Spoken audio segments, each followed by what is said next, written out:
Kuto Sikha is Chelek to Zion Mishpatim Hey. This is a Rashi Sikha, a very beautiful Sikha. Lili Nishmas of Yosef Ben Yamin Ben Nasha Kaltman. What I'm going to do is, before we start the Sikha, I'm going to read some of the Psukim from Chumash. This Rashi is the last Rashi in Parashas Mishpatim. And in order to understand the Sikha properly, you have to have an understanding of the Psukim, the few Psukim that lead up to this Pasuk, and the order in which they were written. All of these details are negeya, are relevant to the understanding of the Sikha. So very quickly, right after Maftir of Parashas Mishpatim, Pasuk Tezvav, it says, Vayal Moshe al Hahar, Moshe went up to the mountain, Vayechas Aaron Sahar, and the cloud covered the mountain. The next Pasuk, Vayishkin Kved Hashem al Har Sinai, the glory of Hashem rested on Har Sinai. Vayechaseyu ha'anon sheishes yomim, the cloud covered Har Sinai for 6 days. And then Hashem called out to Moshe on the 7th day from the cloud. And what did it look like? The glory of Hashem looked like a consuming fire on the top of the mountain. And all the Yidden can see it. Then comes the last pasuk of the parasha. Moshe goes into the mountain. And he goes up. Moshe goes into the cloud, Vayal el Hahar, and he goes up to the mountain. Moshe was on the mountain for 40 days and 40 nights. Now the first thing we have to address is the 6 days. When are these 6 days? So according to Rashi, brings two opinions. One opinion is that these 6 days are the first 6 days of Chodesh Sivan. From Aleph to Vav Sivan, there was a cloud that was covering Har Sinai. And then on the 7th day, which is Zion Sivan, which according to this opinion, Matan Torah was on Zion Sivan on the 7th day of Sivan, Hashem calls Moshe. Rashi explains it wasn't really just calling Moshe. He was calling to all the Yidden because he was going to give the Aseret Adibris. The fact that it says Vayikra Moshe was a sign of respect to Moshe, but really it was referring to all the Yidden. So this opinion says the 6 days are the first 6 days of Sivan, and Vayikra el Moshe is the call to the Aseret Adibris. The second opinion in Rashi is that Moshe goes up to the mountain after Har Sinai, after Matan Torah, on the next day. And the cloud is there for 6 days, so he can't get up all the way to the top of the mountain. And during these 6 days, Moshe is purifying himself, getting himself ready to go into Shamayim. And then on the 7th day, Hashem calls Moshe, and Moshe goes into Shamayim and does the rest of the 40 days in Shamayim. Then comes this pasuk, our pasuk, the last pasuk of the parsha, where it says, "Vayavei Moshe v'seicha Aaron." So Rashi says this was not an actual cloud; this was a cloud of smoke, and Hashem made a pathway for Moshe to get through, to get to where he had to go. So the Rabbi is going to talk about this cloud of smoke and wonder what it means and how we reach this conclusion. This is the first part of Rashi. Come on, Sif Beis. Sif Beis will continue the second part of Rashi, but in the first part of Rashi is Rashi telling us that this cloud is a cloud of smoke. In Demnit Muvan, this is not understood. Usually, Anon means a cloud. Und Ashan means Reich. Ashan means smoke. But does in zwei besondere Sachen, which a cloud and smoke are two separate elements. Und noch more than that, is eine Verkehrte von Zweiten. They're actually opposites. Anon wird geschaffen von Mayim. Anon comes from mist, from water. Und Ashan von Eish. Ashan, smoke, comes from fire. Fire and water are opposites. Heind. Therefore, we must ask, Aleph, from where does Rashi take the source? What's the source for Rashi to change the meaning of Anon from all the other places where it says Anon and here to say something different? What is the question on the pasuk? And which Rashi feels the need to explain it. So first of all, the question is, why would Rashi change the meaning of Anon? And number two, what's bothering Rashi? What's wrong with the pasuk that needs an explanation of the cloud? Anon is a cloud.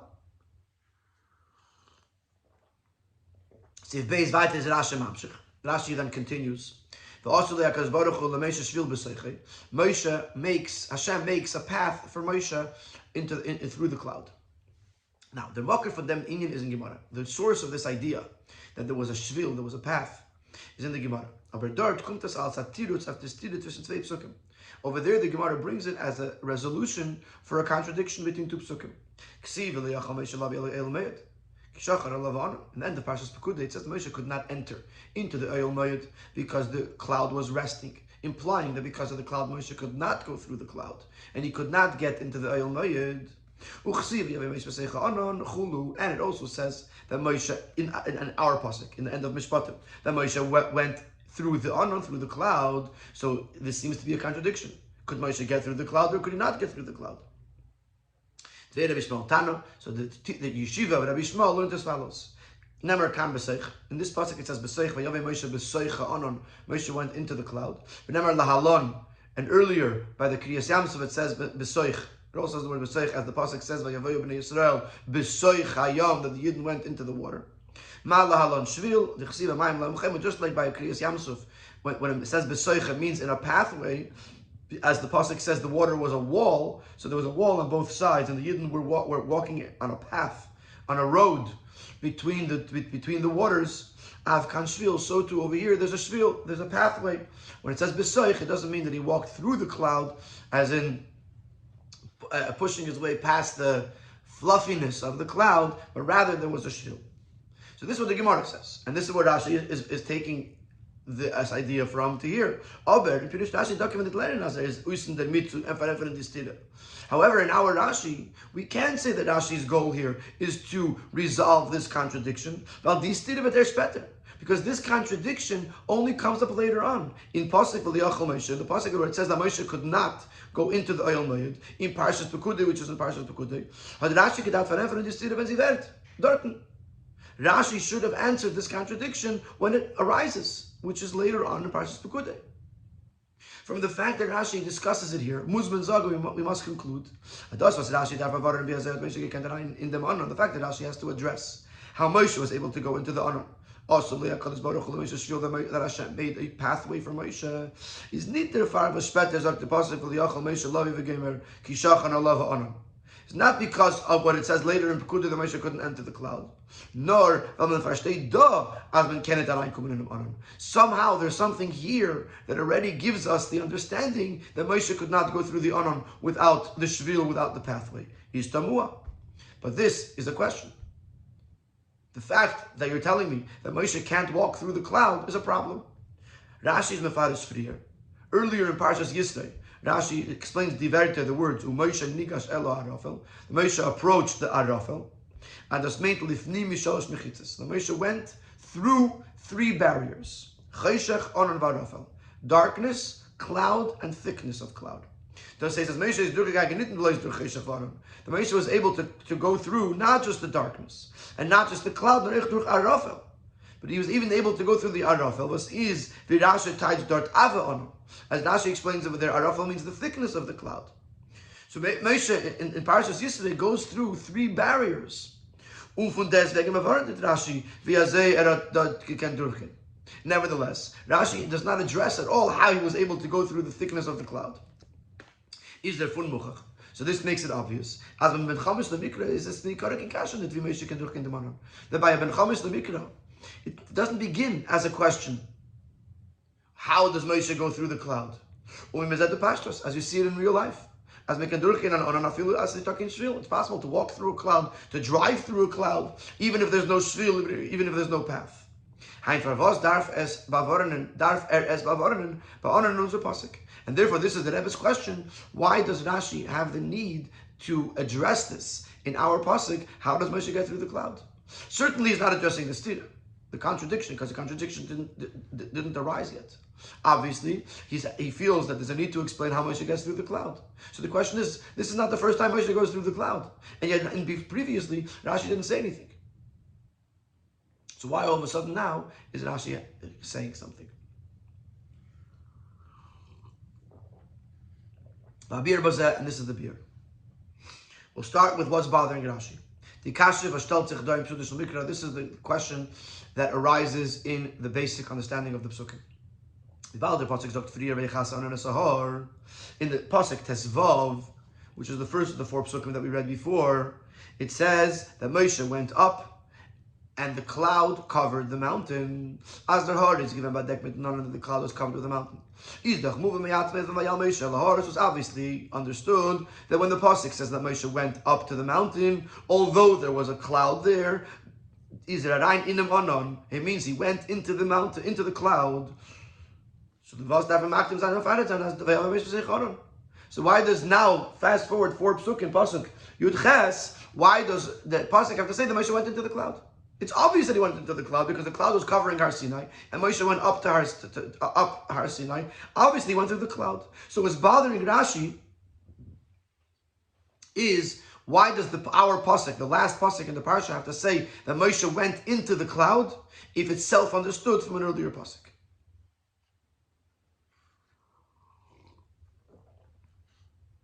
Now, let's skip the brackets for a moment. Is der fun mashma. So therefore Rashi derives as mit besoicha anon meint der pasuk sagen as der anon was steht da is nicht das aber anon was wird der Mann die friedliche psukim. So therefore Rashi says it must be that when it says over here the word anon, it doesn't mean the same anon that we were talking previously, because we already know that he went through the anon. So if it says again that he went through the anon, obviously it's a different anon. Wer doch der Shaila was is given other anon. So then you're going to ask, what kind of cloud is this? So Rashi anon zeh from them posik kimin ashanu. This cloud is a cloud of smoke. The anon was der Mont in the friedige psukim und parshiyos. The anon that said in the previous psukim here and in the previous parshiyos mentioned about Yisrael and earlier in Mishpatim, that Rashi didn't befarish, and Rashi doesn't have to say anything. Val says move with pashtus, self-understood. Says given an anon kipsut, it was a simple cloud. In Velchas is given angetan kved Hashem, in which the glory of Hashem was enclosed, was inside of it. Uvis is given that Amud Anan, just like the pillar of cloud that led the Yidden through the Midbar, as v'Hashem hoylech lefneim, was Hashem that was going before them during the day, mit an Amud Ha'anan, with a pillar of cloud. The Laila ba'amud eish l'hayr lehem, and at night it was a pillar of fire. Anan kipsutei. When the Yidden traveled through the Midbar, there was a cloud that went in front of them, that led the way. Hashem was in the cloud, as it says, v'Hashem hoylech lefneim, and it means a cloud. There's no need to explain anything. But the honor in this pasuk was muzagin kenal, that is given an under binaron, which we must say, as explained, that it was a different cloud. So Rashi has to say something about this cloud. So what does he say? He says that it was a cloud of smoke. Now, how Rashi knows it's a cloud of smoke, that we're going to get to in Sif Daled. We still have to go back to the brackets. In the brackets that Rebbe is going to address, that he says what's bothering Rashi is the fact that it says Vayavei Moshe b'seicha anon, even though it's self-understood from the previous psukim. He doesn't say that Rashi is bothered by the fact that it says twice that Moshe went up to the mountain. In pasuk Tezvav, it says Vayal Moshe lahor vayachas ha'anon asar. Moshe went up to the mountain, and then in our pasuk it says Vayavei Moshe b'seicha anon. Moshe went into the Vayal lahor, and he went up to the mountain. So the Rebbe says, why is that not bothering us? So that's what the Rebbe explains in the brackets. Das was the pasuk Chazer da'iber Vayal lahor. The fact that we're repeating the Moshe went up to the mountain, even though it already said before they went up to the mountain. This can be answered. The two vayals could be answered according to either of the two opinions in Rashi. Later, according to the first opinion in Rashi, since the fact that Moshe went up to the mountain happened on the day of Matan Torah, after pasuk does Iber Chazerin, weil in mitten der pasuk mafsig gewesen mit dem Zman von Matan Torah. Vayechasu gamer sheishas yamim merish chedesh vayikra gamer vayem ashvi vegamer. So let's look at the psukim for a moment. It says that the cloud covered the Anon for 6 days. And then Hashem called Moshe on the 7th day, which is the day of Matan Torah. I'm skipping a pasuk, but then Moshe goes up to the mountain. The first Vayal, which is also referring to the same Vayal that he went up on the day of Matan Torah. But since the pasuk stopped to describe what was going on during those 6 days, that there was a cloud on top of the mountain, so the pasuk has to go back to what it started with and say Moshe went up to the mountain. So that's the first day. Certainly according to the second day, according to the second day, the two vayals are not the two vayals. The first vayal is at the beginning of the 6 days, and the second vayal is the first vayal is referring to Moshe Rabbeinu going up to the mountain immediately after Matan Torah. And the second one is given in the Matan Torah, was 7 days later, 7 days after Matan Torah. So there was two different vayals. So that's why it says vayal twice. If it was the same anam, it still wouldn't explain why he says we have a Mishpatim anam. Because the fact that he can go through a cloud, you already know that he can go through a cloud. You have to tell me that he went up again a second time, but you don't have to tell me that he went through a cloud. Because if he went through a cloud the first time, he could go through a cloud the second time. So that remains a question, unless you go like Rashi that it was an Asha, Kimin Asha. But the fact that it says Vayal 2 times is not a problem. According to the second opinion, for sure it's not a problem, because 2 different Vayals. Even according to the first opinion, that was the same Vayal, the same time, but since in between the two, the Torah describes the 6 days that happened before the Vayikra, before Moshe went up. So it says again Vayal. It takes you back to the story. It says, listen, Moshe went up to the mountain, and he didn't stand go up to the mountain. Beforehand, there was 6 days. There was a cloud on top of the mountain, and then Hashem called him, so he went up to the mountain.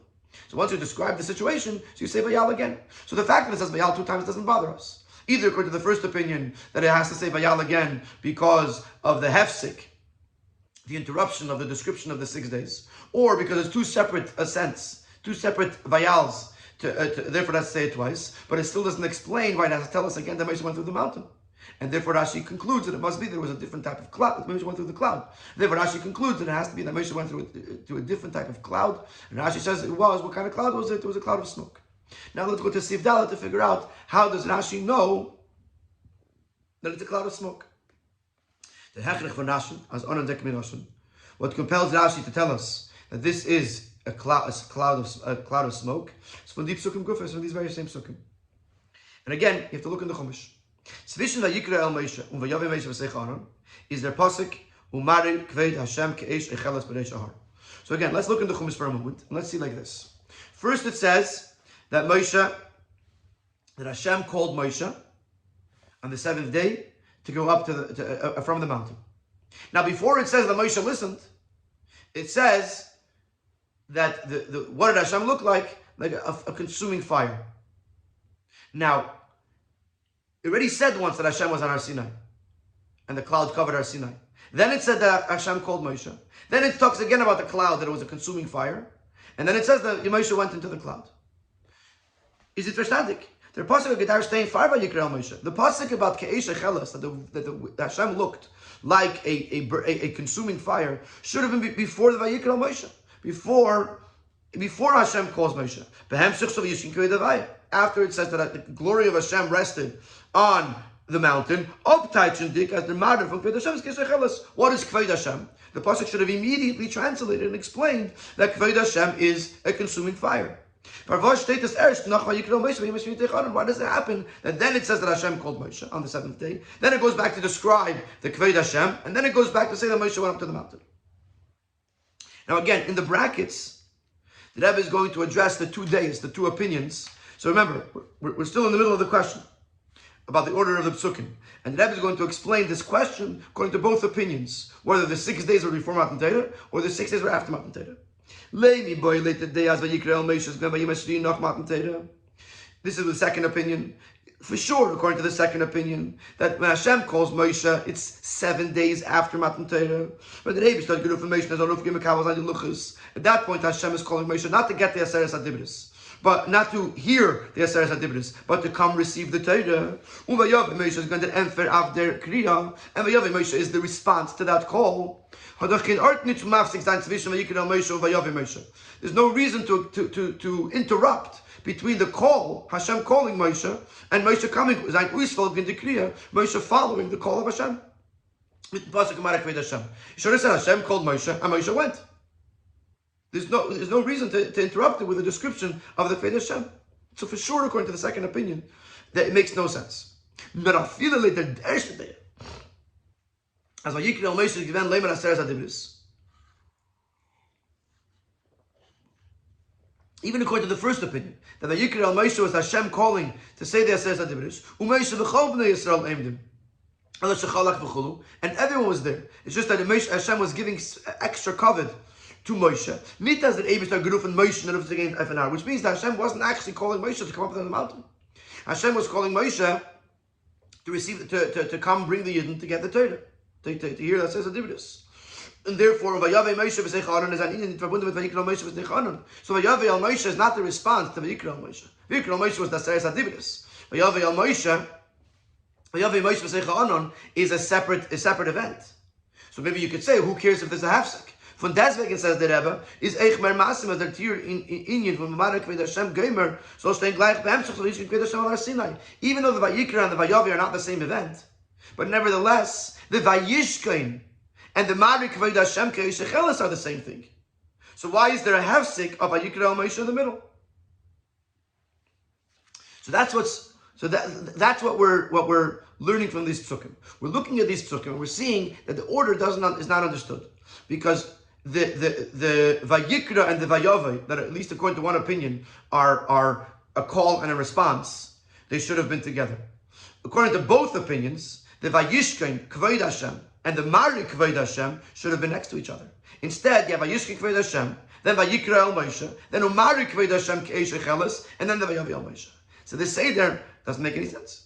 Therefore Rashi derives as the pasuk Umari v'gemer is ha'gdam to pasuk v'moshe b'seicha anu, that the Torah purposely messes up the order so that way it could juxtapose the pasuk Umari Kved Hashem with the Vayave Moshe b'seicha anu.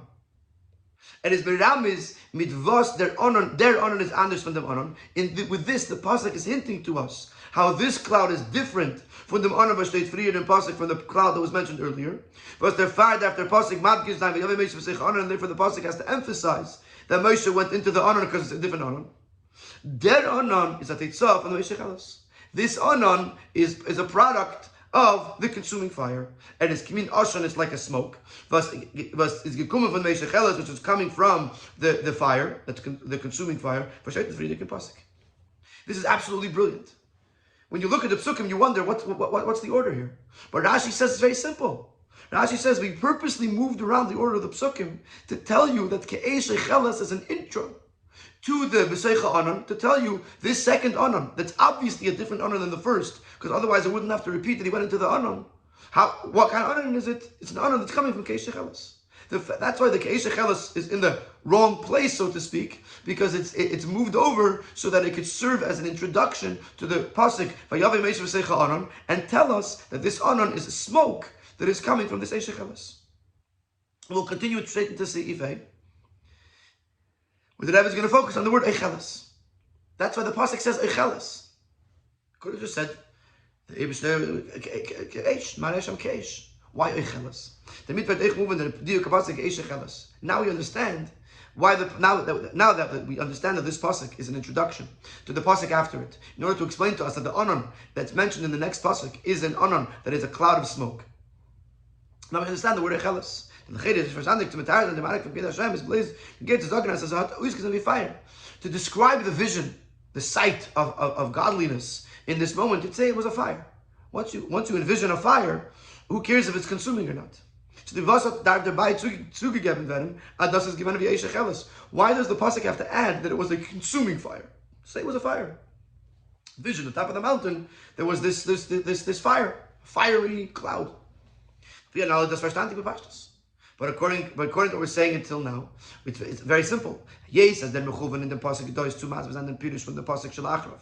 This is the purpose of this pasuk, is to explain the next pasuk, the following pasuk.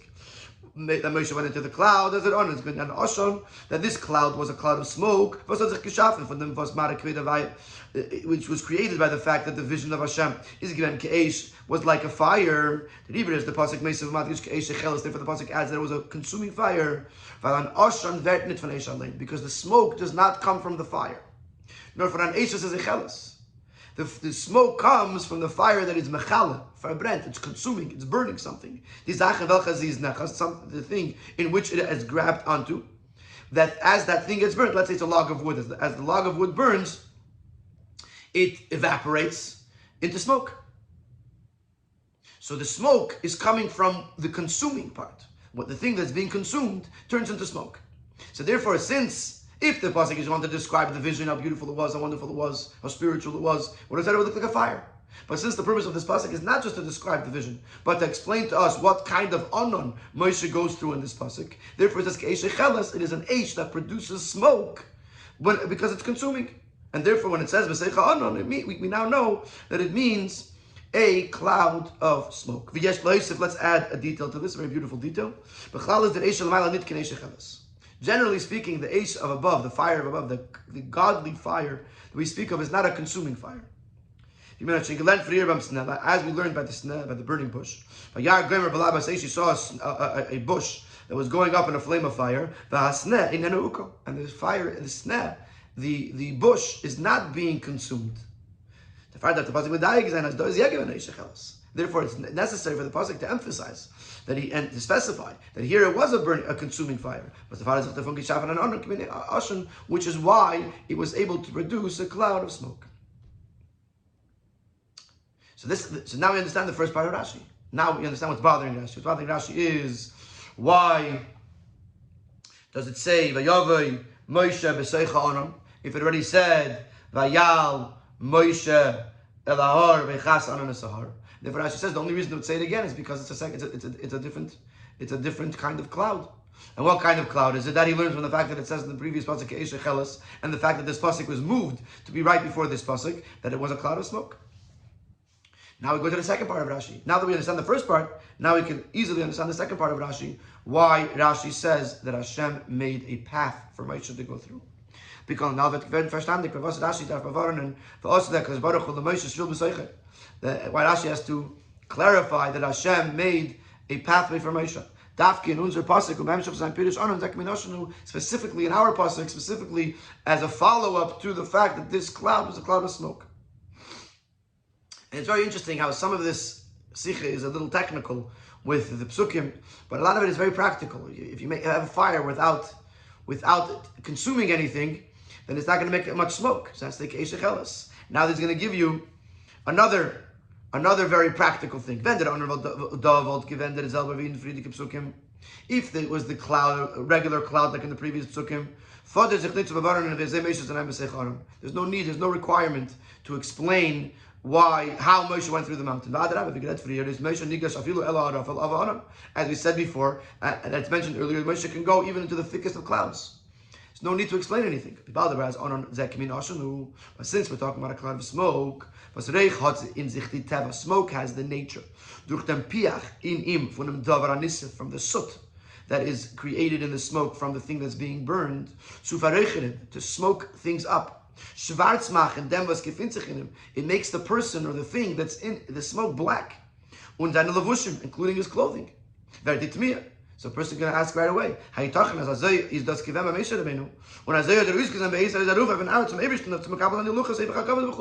how is it possible that Moshe was going up to the Har Sinai to receive the Torah, to bring the luchas back down to this world, and to go dressed in such a way that he's covered in soot and black and smoke? The Rashi has to say, Hashem made him a path. Moshe walked along the path. In the way that the smoke didn't affect him. So even though he was walking through black smoke, when he arrived to his destination, he was clean.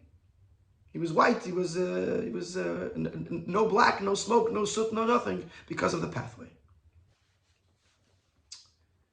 Before we get to the initial Torah, we have one last thing to answer, and that is, if it was smoke, why doesn't the pasuk say smoke? Why does it say Vayavei Moshe v'seicha anon, not Vayavei Moshe v'seicha ashon? And you even see it in Rashi. Rashi says kimin ashon. It doesn't say ashon. It was kimin ashon. So that's what we're going to explain in Siv Zayin. And also we're going to use a very practical, scientific explanation. Why does Rashi say that this was like a smoke? For your analysis, what we just said, it was K'eish cheles, it was the fire of Hashem that was on top of the mountain, and it was producing smoke. And Moshe went through it, so it was actual smoke. Why does it come in Hashem? Why does the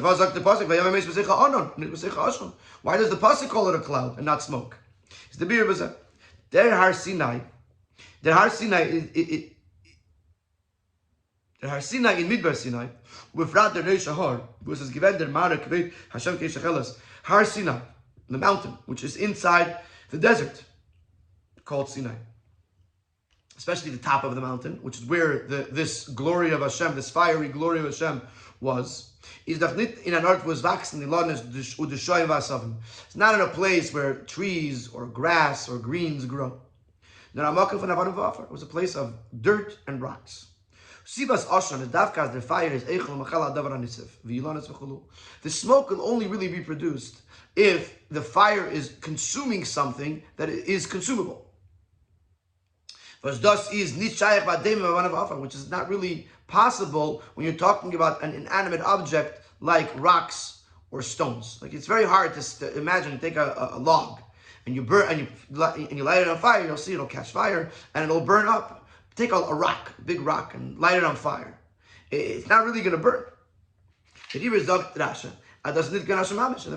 can't be real smoke. It was similar to smoke. The onon von Echeles Sneifas Ademim Afar Sinai is given as Zevi an Oshon. Stam was wert von Atzemeach, was wert verbrennt von Amesh. The cloud of consuming the rocks and the inanimate objects on Har Sinai made something that looked like a cloud of smoke that would have been produced had it been burning trees or something that's burnable. This is why the pasuk calls it a cloud, because it wasn't really smoke, and this is why the Tasha is Kemin Asham, because it wasn't really the typical kind of smoke that is produced by burning wood or other types of flammable objects. So this is the first part of the Sikha that explains the Rashi. Why Rashi says Kimin Oshanu? What's bothering Rashi? What's bothering Rashi is the fact that it says after it already said that Moshe went up, although the Onan was covering the mountain. And Rashi explains the reason why it says it, because it's a different cloud. Oshan, how does Rashi know it's Oshan? Because it says before Shecheles, and that's why it says Shecheles, because it's consuming and therefore it's producing fire. And then the question would be, one second, how did Moshe get through this fiery, this smoky cloud and not get dirty? And that's what Rashi says, that he made a path. Now we're going to go to Yenishal Torah. Yenishal Torah in the Rashi, here's the Yenishal Torah, the wine of Torah, the deeper dimension of this Rashi. The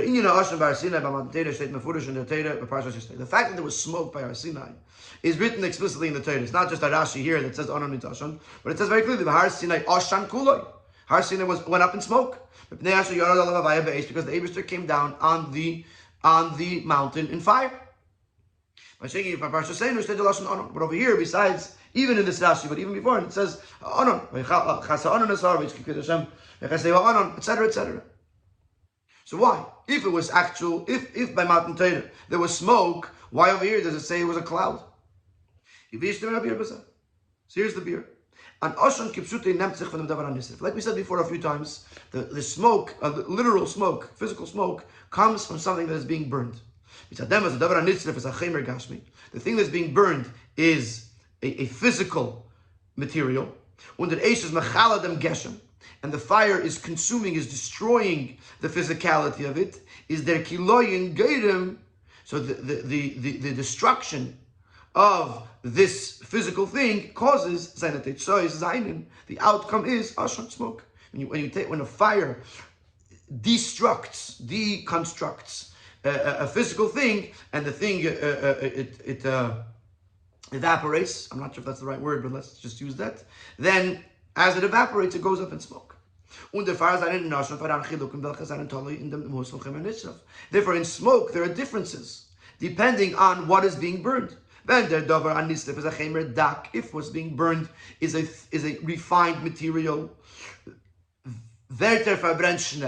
it burns faster.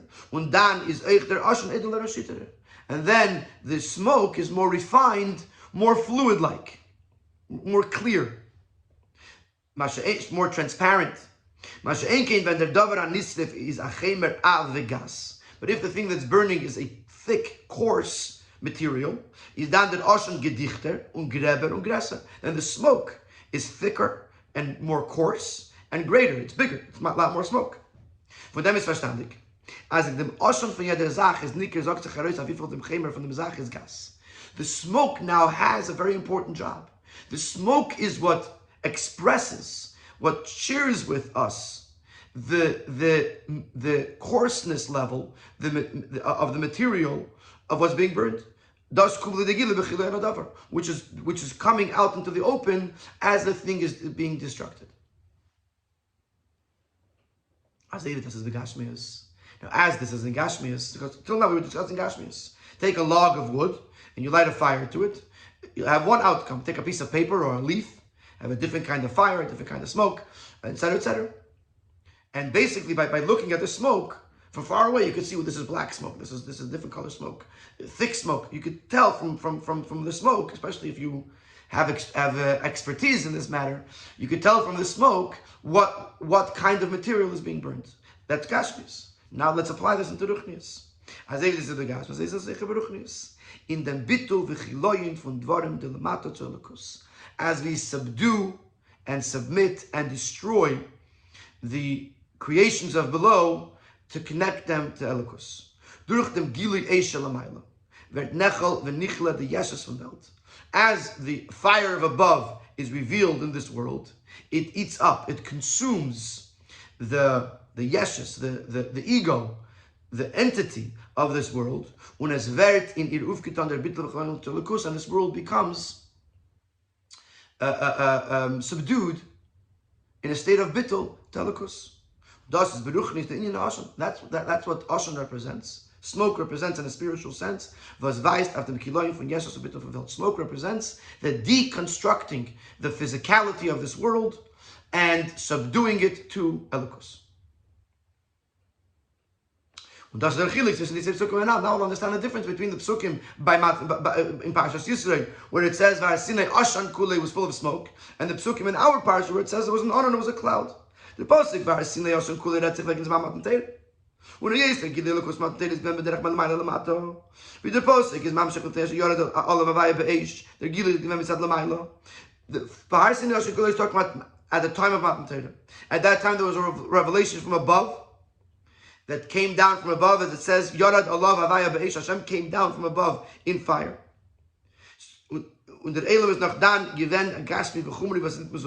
The world was still a physical, material entity that had not yet been refined.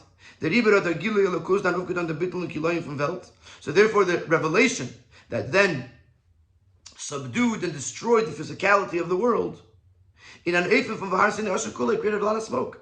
Was the Rebbe begedel Asher weiß, dass die Chumri Yisraelam is nicht dakum mezuchach, which this intense smoke and the amount of smoke shows that the materialism of the world had not yet been refined. But now fast forward to our parsha, which redt sich wegen dem Zman von noch Matan Teirah, it's very after Matan Teirah. Noch dem Bittul wie is Dachachus was Matan Teirah hat gepeilt bei Elam, even the opinion that says the 6 days were before Matan Teirah. But now, when now this cloud that we're talking about after Matan Teirah. Either it was 7 days, or 6 days rather, that started from after Matan Teirah. At this point, it's already after the time of Matan Teirah. Nach dem Bittul v'yizdachachos v'Matan Teirah gepeilt pe'elam, after the Matan Teirah caused a refinement and a bittul in this world. Ishein dan di mitzias von Welt nit azeh viel gas. Therefore, the existence of the world, of worldliness, is not as grub, not as coarse, not as physical. Therefore, the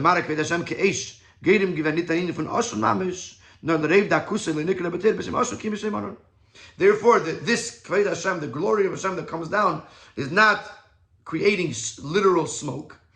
Rather, instead of calling it, because it was so edel, so refined, instead of calling it Osher, it's called Anon. It's Anon weist nit of the Chiloyin v'Aliyah Milmata L'mayla, which the Anon does not represent the destruction of the below. Anon represents the bittul. The fact that the world is already battle, and the Anon is just the gilu that's coming from above. However, now we have a problem. Basically, what we're saying is that after Matan Teirah, there's no more Ashra. comes Rashi in this beautiful secret of Torah comes to reveal as onas that mean ashanu that there was still some smoke. Yes, as in Yoni is nitri gilil kosmel mailo. Wieder onan was very dermant in the psukim frier. The onan itself, it's about the revelation from above. But this onan was not about the revelation from above. This is coming from the fact that the Eibishter's fire, the Eibishter's image, was one of a burning fire. That it's still talking about Elokus' godliness as it impacts this world to bring it to a state of bittul. It's still like smoke. There's still some smoke here. In other words, Eich in dem is da an inyan von Ashan. There still is the idea of smoke. Afruris v'achruris. Afruris means the ash. Achruris means the schmutz, the dirt. Which is caused by the destruction of the material and the materialism. Since the whole purpose of Matan Torah, of giving Torah, is to create a dwelling place for Hashem in this world, is der Far Onon Zeh, der Onon, in welchen Moshe gedarf eingehen to create some Makabos and the Luchas B'Torah when Rabbi Neis Dein Lamata. So this cloud that Moshe has to go through in order to bring the Torah into this world is Kimin Oshon, as Agilim Olamayla was Poyot Kiloyinu Bittul Lachem B'Fon Nivrei. So this cloud has both parameters. On the one hand, it's an onon, which means that it's a gilui melamayla. On the other hand, its goal is not just to be a gilui, but also to still transform, to break down the materialism of the world and to transform it and connect it to Elokus. And therefore, it's an onon, but it's kimin oshan. It has both aspects. Since it's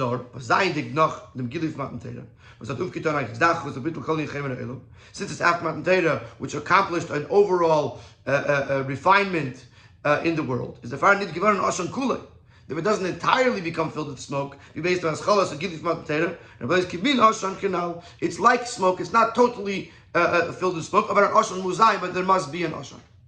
So you have both. On the one hand, it's not a total Ashan, but there is some Ashan, because we're still trying to destroy the gashmius of the world, the chumrius of the world, the materialism of the world, and bring it to a state of total bittul to Elokus.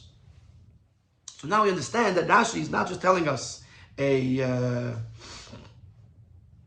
pshat in the pasuk. Rashi is telling us a lesson, telling us that when Eibshter gave the Torah to the world needed a total breakdown, total deconstruction, and therefore there was major asham, there was major smoke. Then, after Matan Torah, the world reached a certain state of edelkeit, of refinement, but we're not done yet. And therefore, when Moshe goes up to get the Torah and bring it into this world, it needs to go through another bittul, but it doesn't need the whole bittul, so it's not Oshon, but it's still Onon, that's Kimin Oshon. Beautiful. Now it comes the Hiram and Alba Vedeseno. Now, what's the lesson for us?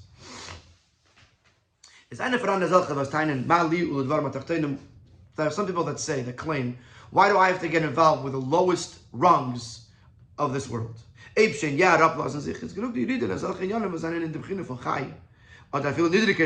have to lower myself, I'll go down to the level of the animal kingdom. I'll go down to the level of vegetation. Aber nicht haben zu tun, ich mit die Sachen in Welt, was seinen in Zug von Demem am Metzies Chumris Bieser, in welcher Zet nicht kein Schulchayes. But don't ask me to go down so low into the most materialistic existence where you can't even see that it's alive.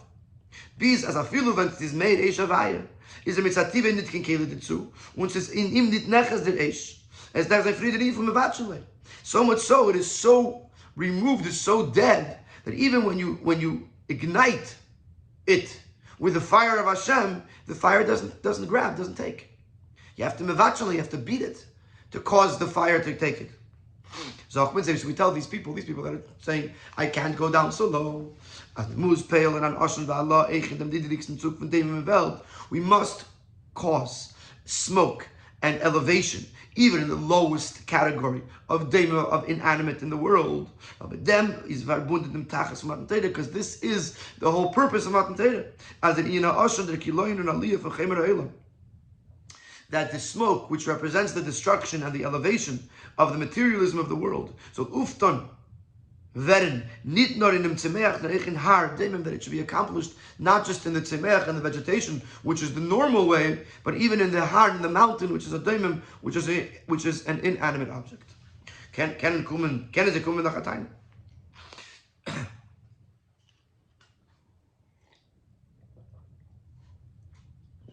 They're going to come with another claim. Says the Chamis Avik im Nuvel. If you struggle, if you battle with a wicked person, or with a dirty person, you become wicked, or you become dirty.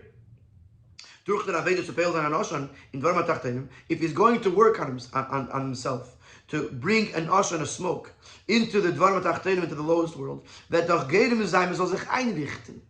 might cause that he should fit in. He's going to want to fit into the world, which means to say he's going to become dirty. He's going to become a tachtim. So a person could say it's better not to deal with it, for fear that I'm going to become like it. Of them is that unfair. So therefore, the Eibishter, now this is the second part of Rashi. There comes the answer like this. Aleph number 1. Hashem makes for Moshe a shvil, a path. The beginnas Moshe was is doing the neshama yid, the Moshe that exists in every single yid. Sie wird sich nicht einrichten. She'll never fit in to the gashmis of the world. Sie wird bleiben rein. She will always remain clean. Weil sie geht durch hashvil.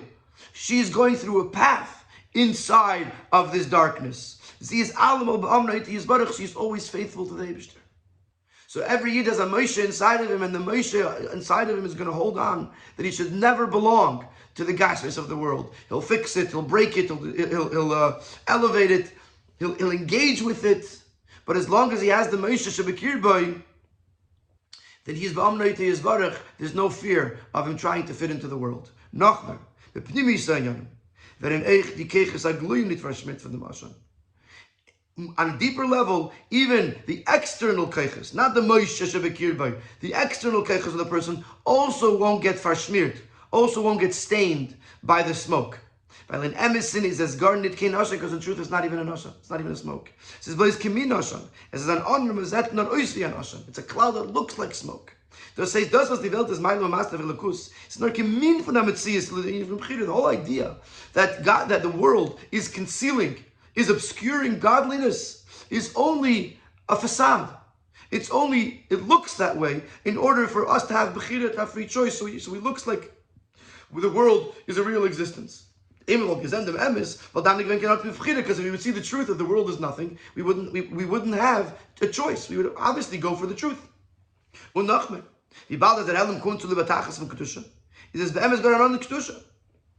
Since this cloud is actually coming for the purpose of holiness, it's actually a cloud. It's not even a smokestack. It might look like smoke. Something so materialistic that even after you destroy it and elevate it, still the ash remains, dust remains of it. That's what it looks like to us. Because its goal is to elevate this world, therefore in truth it is a cloud of holiness. But the ganze because its whole purpose is to add light into holiness. And this is the lesson to us. We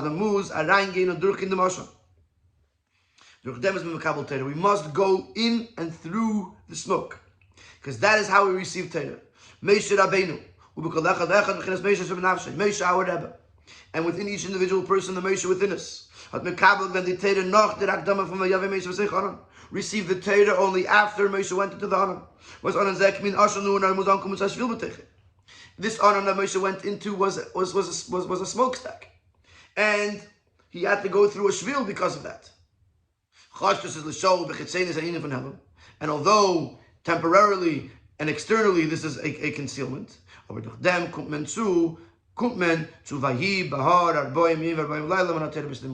if you're able to get down and dirty, pun intended, and you go through the gashmis of this world, and you bring the Gilei Elikus that creates an anon that looks like an ashan, and you're ready to go through it, knowing that you have the Moshe Shebekir and you have the Moshe Rabbeinu, then you're able to reach to Teira B'Shnei Musa, 40 days and 40 nights. So Nenach, Then you can bring this down into your own life and into the world. But that's the Hemshech Vanach Parsha Mishpatim, which this is the next parsha, Parshas Truma. Also the mikdash shechanti b'seicham. Make for me a mikdash, and I will dwell within it. For the dvarim gashmim zav v'chesed v'gemer machman a mikdash le'yizbarach. Was durch dem führt sich aus die Kavana von des Avak Baruch Hu Lies Le'yizbarach Dire B'tachtenim. That from these physical material items, gold and silver, etc., you can transform this into a dwelling place for Hashem. And through fulfilling the Eibishter's purpose, you are able to reach the Adira B'tachtenim to make a dwelling place for Hashem. So this is the Yena Shel Teira and the Hira. The smoke represents battling with this world and changing and transforming this world. At first, before Matan Torah, or even during Matan Torah, it's very, very thick smoke because the world is very, very grub, very, very coarse. But then we come to a point after Matan Torah that the world is not so coarse anymore, but yet we still have to bring it into this world, into Dira B'tachtenim, and therefore it's considered a cloud because it's not really smoke, but it still has looks like smoke because we're still fighting the Gasmi Yisraelim. And if a person says, I don't want to deal with it, it's too dirty, it's too low, he has to realize that he's making a mistake because the whole purpose is Dira B'tachtenim, and therefore you have to go down into the lowest of the low. That was the whole purpose of Matan Torah. And if you're afraid that it's going to make you dirty, then you should know that number one, it's not really smoke. And number two, I should really say, number one, you have Moshe with you, and the part of Moshe within you never really gets dirty. And number two, b'chal, it's not even smoke. It's not real smoke. It's fake smoke. And then when when you're ready to go down and dirty into the world, even though with the fake smoke, then you are able to make a Dira B'tachtenim and you're able to make a mikdash for the Eibishter. V'yasu li mikdash v'shechanti b'seicham.